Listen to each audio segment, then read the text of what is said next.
Voters agree, including Republican voters, that the biggest issue facing them as they get ready to head to the polls this coming November is the economy.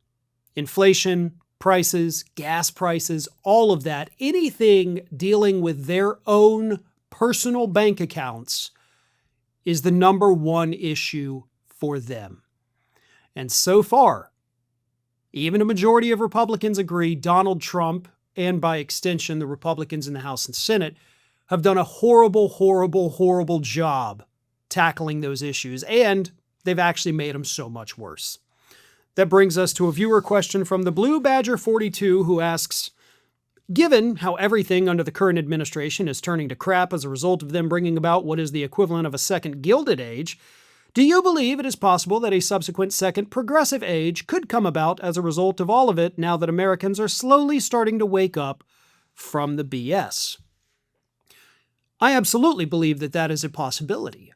I'm not going to say it's a certainty. I would like it to be a certainty, but absolutely it's a possibility. In the first Gilded Age, here in the United States, what was happening? The main thing was that you had massive wealth concentration. That was the number one thing that was happening right there in that Gilded Age. Huge concentration of wealth at the very top. Workers, average people, were getting less and less, while those at the top were getting more and more. That is exactly what's been happening in the United States for decades now. All going back to Reagan, as a lot of things always do. Trickle-down economics. Give it all to those at the top, and they're going to trickle it down onto you. And honestly, if we could go back in time and just talk to voters then, I think a good talking point the Democrats should have had in the 80s is, why just a trickle, right? We're giving those at the top billions worth of tax breaks and incentives and all that, and you're only going to get a trickle? Huh? That seems like that would have been a good talking point back then. But it never worked because it was never supposed to work. It was just to concentrate the wealth. And then after 40 some odd, nearly 50 years at this point of trickle-down economics from every single Republican president that has come since, Reagan, Bush Sr., Bush Jr., Trump, twice, we have seen massive tax cuts for the wealthy elite to the point where they can write off the entire cost of a private jet. If you have the money to buy a private jet, it's all tax deductible now.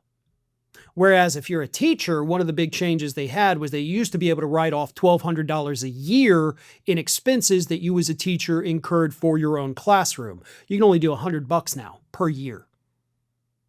Teachers, of course, are some of the lowest paid and least appreciated workers in the United States of America. They got screwed. Wealthy elite can now buy a new private jet and not have to worry about the cost.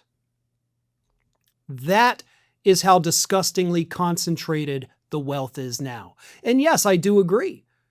With the Blue Badger here, people are waking up to that.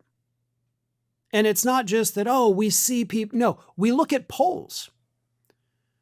Back in 2017, at the very end of 2017, when Republicans first passed that Donald Trump tax package to cut the taxes on the wealthy elite, the one that they renewed with the One Big Beautiful Bill.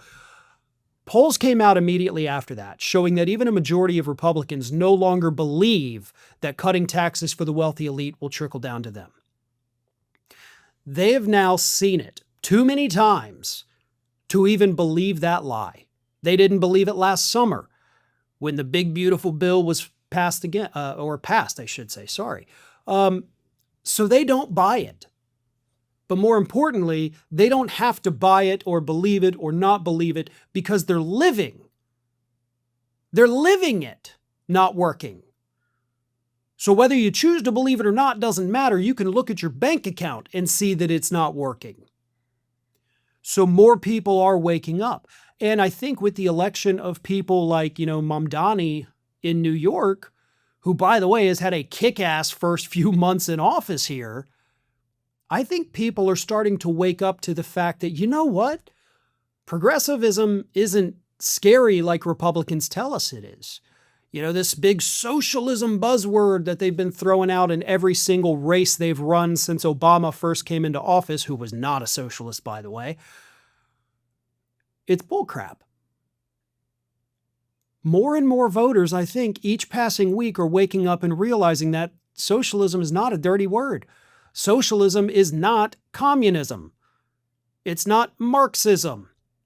It just means the wealthy elite have basically had their time of being coddled here in the United States, and it's time for the working class to be the ones that the government takes care of. So I hope we are on the cusp of a second progressive age here in the United States, because this second gilded age has been absolutely horrific for everybody not in the top 1%. Thanks for watching, and if you are not already subscribed to the channel, please do so, and do not forget to like and comment and share widely among your friends.